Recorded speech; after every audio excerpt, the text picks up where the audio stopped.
alaikum everyone. This is Ridha Rahman from LLC and I hope you are seeing the topic. And here we go with another topic. This is reading. Okay, so আজকে আমরা মূলত কিছু reading techniques share করব, কিছু tricks share করব যেগুলোর মাধ্যমে হচ্ছে তোমরা ইজিলি একটা প্যাসেজ অর একটা প্যারাগ্রাফকে ইজিলি হচ্ছে বুঝতে পারবা এন্ড ইজিলি গ্র্যাব করতে পারবা এটার মিনিংটা এন্ড হচ্ছে গিয়ে তোমরা হচ্ছে সহজে কিভাবে পড়া যায় সেই বিষয়টি বুঝতে পারবে প্রিয় বন্ধুরা। সো যারা খুব বেশি ভালো পারো আমার মনে হচ্ছে তারা দেখার দরকার নেই ক্লাসটি, বাট হচ্ছে যারা কিছুটা শিখতে চাও, যারা দুর্বল, যারা হচ্ছে উইকার এন্ড হচ্ছে ভয় পাও ইংরেজিকে, তাদের জন্য আজকের এই ক্লাসটি। So let's get started. Okay, আমরা সবসময় দেখি যে রিডিং হচ্ছে ইংরেজির অর্থাৎ একটা পার্ট। হ্যাঁ, লার্নিং যে প্রসেস আছে, যে 4টি স্টেপ আছে আমরা জানি, যে speaking, writing, listening or reading.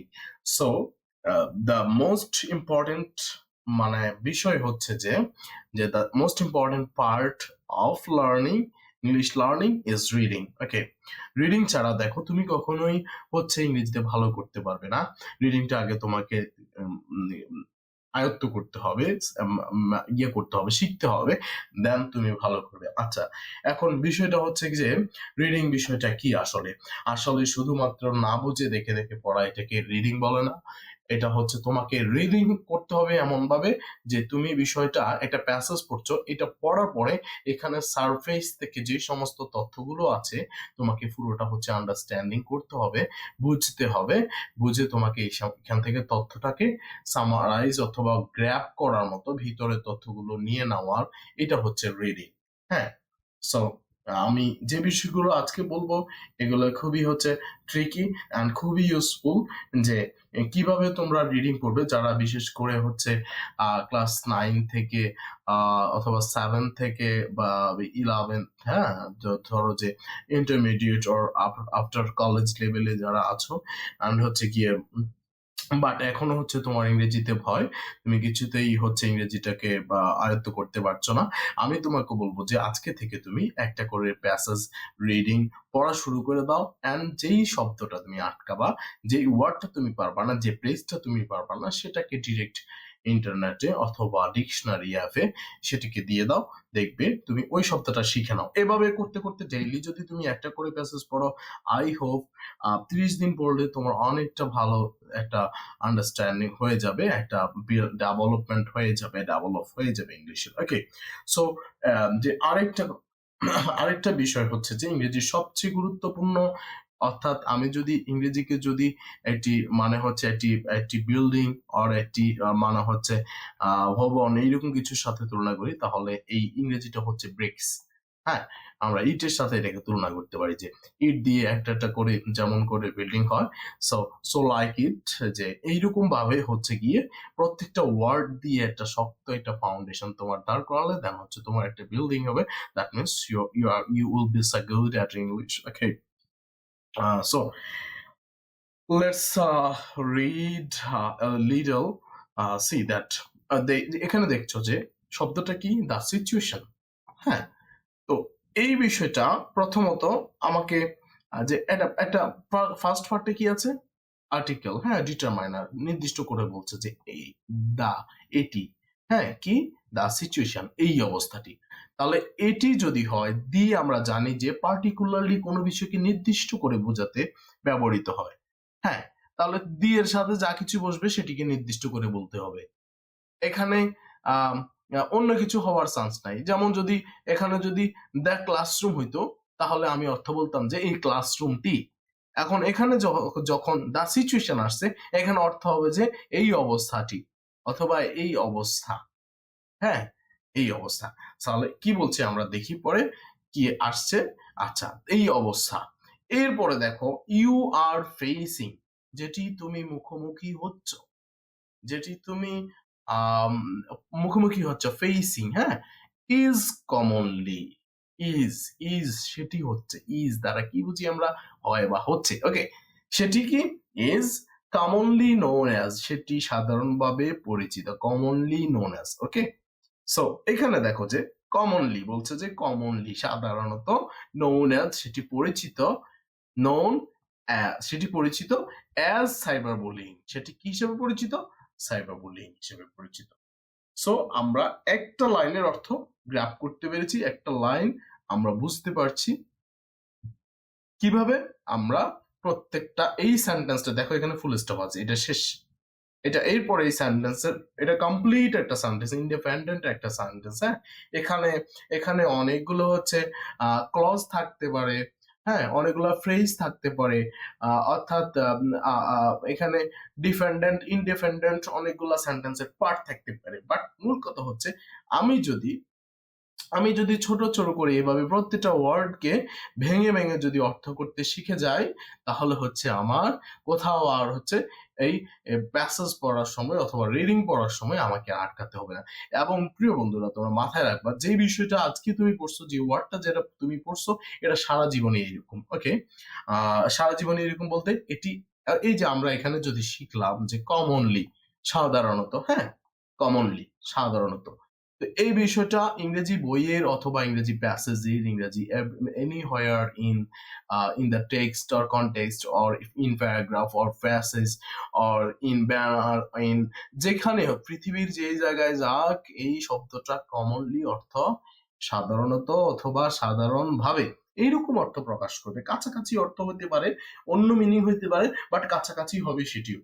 তো তুমি যদি এই ওয়ার্ডটা যদি আজকে শিখে ফেলো, এরকম 10টা ওয়ার্ড যদি একটা প্যাসেজ পড়ে যদি এখান থেকে 15টা ওয়ার্ড যদি শিখে ফেলো, ভোকাবুলারি তোমার শেখা হয়, তাহলে কিন্তু তুমি ভালো ভালো হচ্ছে আরো বড় প্যাসেজ গুলো, বা নেক্সট তুমি যদি আননোন কোনো প্যাসেজ পড়ো, সেক্ষেত্রে তুমি অর্থ করতে পারবে, ইজিলি আন্ডারস্ট্যান্ড করতে পারবে, বুঝতে পারবে। সো এটাই হচ্ছে টেকনিক। হ্যাঁ, সো তারপরে দেখো এখানে বলা আছে ইট ইজ বেসিক্যালি, এটি সাধারণত। তাহলে আমরা যদি এই শব্দটা খেয়াল করি, দেখো বেসিক্যালি শব্দটাকে প্রত্যেকটা ওয়ার্ডকে ভেঙে ভেঙে আমাকে দেখতে হবে এটার ভিতর কি আছে। বেসিক্যালিকে যদি আমরা ভাঙি, সেখানে এখানে দেখো যে বেজ, হ্যাঁ, সরি এখানে যেটা কাজ করছে না, যাই হোক, বেসিক্যালি শব্দটা কোথা থেকে এসে, বেস ছিল সেটা, তারপর বেসিক হলো, তারপর বেসিক্যালি হলো। হ্যাঁ, বিষয়টা হচ্ছে যে একটি শব্দের বিভিন্ন রূপ হতে পারে, বেশ বিভিন্ন রকম হতে পারে, বাট তুমি যদি রুট ওয়ার্ডটাকে যদি একবার শিখে ফেলো, তাহলে তোমার আর প্যারা নাই, এই জিনিসটা তুমি যেখানেই আসবে তুমি একইভাবে, অর্থাৎ এটার অর্থটা তুমি ধারণ করতে পারবে। ওকে, সো অ্যান অ্যাক্ট, হ্যাঁ, অ্যান অ্যাক্ট এমন একটি কাজ, একটি কর্ম। অ্যাক্ট বলতে আইনও বোঝায়, আবার কখনো কখনো এটি কর্ম বা কাজ হিসেবে বোঝায়। হ্যাঁ, it is basically an act, এটি হচ্ছে এমন একটি কাজ। এখানে বলছে যে এটি বেসিক্যালি, তাহলে দেখো আমরা এই একই লাইনে একই প্যাসেজে আবার বিভিন্ন জায়গায় অ্যাক্ট করতে গিয়ে কিন্তু তখন হচ্ছে সেটিকে আইন অর্থে এটি প্রকাশ পেয়েছে, আমরা এটিও পড়বো। কিন্তু কিন্তু এখানে মজার ব্যাপার হচ্ছে, দেখো একটা এখানে কর্ম, কিন্তু আরেক জায়গায় হচ্ছে এটি আইন হিসেবে ব্যবহৃত হচ্ছে। সো আমাদেরকে বুঝতে হবে যে এইটার প্রত্যেকটা ওয়ার্ডের তার অবস্থান অনুযায়ী অর্থের পরিবর্তন হতে পারে। সো তোমাকে বুঝতে হবে যে এখানে বলা হচ্ছে, এখানে দেখো it is basically an act, এটি সাধারণত একটি কাজ, ডান যেটি করা হয়ে থাকে, যেটা সম্পন্ন হয়ে থাকে বাই এ পারসন, একটি ব্যক্তির দ্বারা, এগেইনস্ট অ্যানাদার পারসনস, আরেকটি ব্যক্তির বিরুদ্ধে, বাই ইউজিং ইলেকট্রনিক কমিউনিকেশন। হ্যাঁ, কি ব্যবহার করে, ইলেকট্রনিক মিডিয়া বা কমিউনিকেশন ব্যবহার করে। সো এই যে এখানে সেন্টেন্সটা কিন্তু কমা দিয়ে শেষ, অর্থাৎ এটি বাকি অংশ এরপর আছে। আচ্ছা, easy social media. So what is easy, এখানে ইজি বলতে কি বোঝাচ্ছে, ইজি একটি ল্যাটিন ফ্রেজ যার অর্থ হচ্ছে, যেটির ফুল ফর্ম হচ্ছে এক্সাম্পলিয়া গ্রাসিয়া। ওকে, সো এটা মিনস হচ্ছে যে এক্সাম্পল, হ্যাঁ, যে উদাহরণ আমরা বলি, সেই উদাহরণ সোশ্যাল মিডিয়া। আচ্ছা, এটির একটি উদাহরণ হচ্ছে সোশ্যাল মিডিয়া।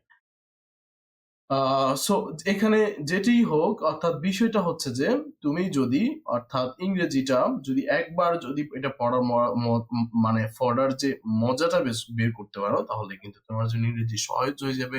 অ্যান্ড এইভাবে প্রত্যেকটা ওয়ার্ড তুমি যদি শেখার পরে শিখতে শিখতে থাকো, পড়তে থাকো রিডিং, যে তুমি যে একটা শব্দ ওয়ার্ড পারো না, এগেইনস্ট শব্দের অর্থ কি, হ্যাঁ, আর রিউমার্স, হ্যাঁ, রিউমার্স শব্দের অর্থ কি, এখন তোমার পারো বা পারো না কিন্তু মনে নেই, বাট তখন তুমি পড়তে গিয়ে হচ্ছে গিয়ে এই শব্দটা কি করবা, এই শব্দটাকে হচ্ছে গিয়ে একটু করে ফেলবা, ডিকশনারিতে এটাকে সার্চ দিয়ে এটাকে হচ্ছে সাথে সাথে এটার অর্থটা দেখে নিবা, তাহলে হচ্ছে তোমার জন্য। এবং এইটাকে তুমি এই শব্দটা শেখা মানে আজকের জন্য না, এটা সারা জীবনের জন্য তোমাকে মনে রাখতে হবে যে রিউমার্স অর্থ গুজব, এটি সারা বিশ্বের যত জায়গায় আছে, যত বই আছে, যত ইলেকট্রনিক মিডিয়া আছে, অথবা যেখানে আসুক, এই শব্দটার অর্থ একই রকম থাকবে।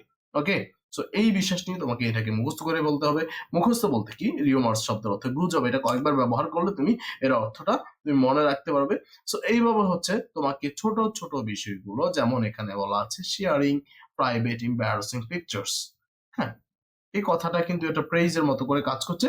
শেয়ারিং যে ভাগাভাগি করা, হ্যাঁ, যে এখানে সাবজেক্ট নেই, কিন্তু এই যে কমার পরে ডিরেক্ট হচ্ছে এটি জিরান্ডের মতো করে অনেকটা কাজ করছে, যে শেয়ারিং প্রাইভেট এম্বারাসিং পিকচার্স, হ্যাঁ, কারো ব্যক্তিগত মুহূর্তের ছবি কি করা, ভাগ করা বা শেয়ার করা ফেসবুকে, ক্রিয়েটিং ফেক প্রোফাইলস, এবং হচ্ছে গিয়ে ভুয়া বা মিথ্যা আইডি বা ভুয়া আইডি বা ভুয়া পরিচয় হচ্ছে প্রোফাইল তৈরি করা, এই সমস্ত বিষয়গুলা হচ্ছে একটি সাইবার অপরাধ হিসেবে বিবেচিত।